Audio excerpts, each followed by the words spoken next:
যারা চিংড়ি মাছ পছন্দ করেন আমার মনে হয় এমন সুন্দর চিংড়ি মাছ ভুনা যদি খাবারের পাতে থাকে 1-2 প্লেট ভাত নিমিষে শেষ করে দিতে পারবে। আসসালামু আলাইকুম, সবাই কেমন আছেন? আশা করি ভালো আছেন। আমি আল্লাহর রহমতে অনেকটা ভালো আছি। তো প্রতিদিনের মতন কিন্তু আজকেও নতুন ভিডিও নিয়ে হাজির হলাম। আশা করি ফুল ভিডিওটার সঙ্গেই থাকবেন। আর ভিডিওটা কিন্তু দুপুর থেকে শুরু করতেছি। আর এই তো এই মাছগুলি হচ্ছে রাতে আর কি আনছে, আনার পরে হচ্ছে ফ্রিজে তো রেখে দেওয়া হয়েছিল। তো দুপুরে যেহেতু আর কি রান্না বান্না করবো এর জন্য হচ্ছে বের করে নিলাম আমি। আর আমার কাছে না মনে হয় বড় চিংড়ি থেকে না মিডিয়াম বা ছোট চিংড়ি না খেতে একটু বেশি ভালো লাগে। আর কুচো যে চিংড়িগুলো, ওই চিংড়ি যদি হচ্ছে ভর্তা বানানো যায় তাহলে তো কোনো কথাই নাই, অনেক অনেক বেশি ভালো লাগে। তো ফার্স্টে হচ্ছে ভাবছিলাম শুধু মনে হয় বড় চিংড়ি, এখন দেখি না একদম মিডিয়াম এবং হচ্ছে বড় চিংড়ি দুইটা হচ্ছে মিলানোই আছে।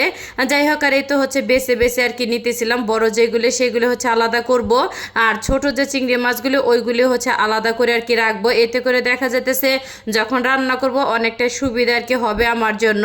আর এই তো চিংড়ি মাছগুলো আর কি বেছে তো সুন্দর করে হচ্ছে পলিতে আর কি আমি হচ্ছে রেখে দিতেছি।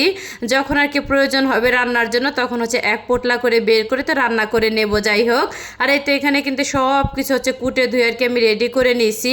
তো চিংড়ি মাছটা যেহেতু কি টমেটো দিয়ে ভুনা করব, তো চিংড়ি মাছের জন্য হচ্ছে টমেটো কেটে নিয়েছি, পেঁয়াজ, কাঁচামরিচ। আর 4 থেকে 5 দিন আগে হচ্ছে ঢেঁড়স আনছিল, তো ফ্রিজে আর কি ওভাবে রয়ে গেছে।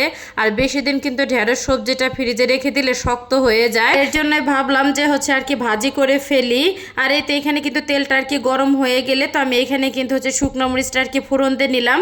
বাসায় হচ্ছে আর কি আস্ত জিরা ছিল না, তো জিরাটা হচ্ছে ফোড়ন দিলে কিন্তু খুব সুন্দর একটা ঘ্রাণ আসে ভাজিতে, আর খেতেও কিন্তু খুবই ভালো লাগে। আর এই তো এখানে স্বাদ মতো লবণ আর হচ্ছে কিছুটা আর কি হলুদের গুঁড়া দিয়ে সুন্দর করে নেড়েচেড়ে আর কি দিলাম আর কি। আর এদিকে কিন্তু অফ ক্যামেরা হচ্ছে তো আমি পেঁয়াজ, মরিচ, আদা, রসুন আর টমেটোটা সুন্দর করে ভেজে নিছি। ভাজা হয়ে গেলে এখানে শুকনো মশলাগুলি দিয়ে দিলাম এক এক করে, জিরা, ধনিয়া আর হলুদ আর মরিচের গুঁড়াটা। আর মরিচের গুঁড়াটা একটু বেশি দিলাম যেহেতু টমেটো দিয়ে রান্না করতেছি, একটুখানি ঝাল ঝাল না হলে কিন্তু খেতে তেমন মজা লাগবে না। আর এই তো মশলাটা কিন্তু কষানো হয়ে গেলে ধুয়ে রাখা চিংড়ি মাছগুলো আমি দিয়ে দিলাম। আর চিংড়ি মাছ কিন্তু মিডিয়াম এবং বড় দুইটা মিলাই কিন্তু হচ্ছে রান্না করতেছি। যাই হোক, এই তো পরিমাণ মতন হচ্ছে একটুখানি আর কি পানি দিয়ে আবারও নেড়ে চেড়ে তো ঢাকনা দিয়ে ঢেকে তো ঝোলের হচ্ছে পানিটা শুকানো পর্যন্ত আর কি আমি রান্না করে নেব। আর এদিকে কিন্তু হচ্ছে ঢেঁড়স ভাজিটা আর কি ভাজা আমার হয়ে গেছে, এখন হচ্ছে বাটিতে আর কি আমি বেড়ে নেব। আর আজকে হচ্ছে 2 পদের তরকারি অনেক কম কম করে হচ্ছে রান্না করছি, শুধুমাত্র হচ্ছে রাতে আর কি খাওয়ার জন্য। যাই হোক, আর এই তো বাটিতে আর কি আমি বেড়ে নিতেছিলাম। আর ঢেঁড়স ভাজের কালারটাও না মাশাল্লাহ দিলে অনেক অনেক সুন্দর আর কি আসছে। আর এদিকে কিন্তু হচ্ছে আমার চিংড়ি মাছটাও প্রায় রান্না আর কি শেষের দিকে, তো 2-1 মিনিট হচ্ছে রান্না করে আর কি আমি চুলাটা বন্ধ করে দেবার। কালারটাও কিন্তু মাশাল্লাহ দিলে অনেক অনেক সুন্দর আসছে। যাই হোক, আর হচ্ছে আমার বাসায় যখনই চিংড়ি মাছটা আনা হয় তো টমেটো দিয়ে এভাবে হচ্ছে ভুনা করি, বা মাঝে মধ্যে হচ্ছে চিংড়ি মাছ দিয়ে আর কি লতি দিয়েও রান্না করা হয়, আবার হচ্ছে মিষ্টি কুমড়া দিয়েও রান্না করা হয়। এইভাবে রান্না করলে একটু বেশি ভালো লাগে খেতে। আর যাই হোক, এই তো তরকারিটা কিন্তু হচ্ছে বেড়ে নিলাম আর কি বাটিতে। তো সব মিলে কেমন লাগলো আজকের ভিডিওটা অবশ্যই কিন্তু সবাই কমেন্ট করে জানাতে একদমই ভুলবেন না।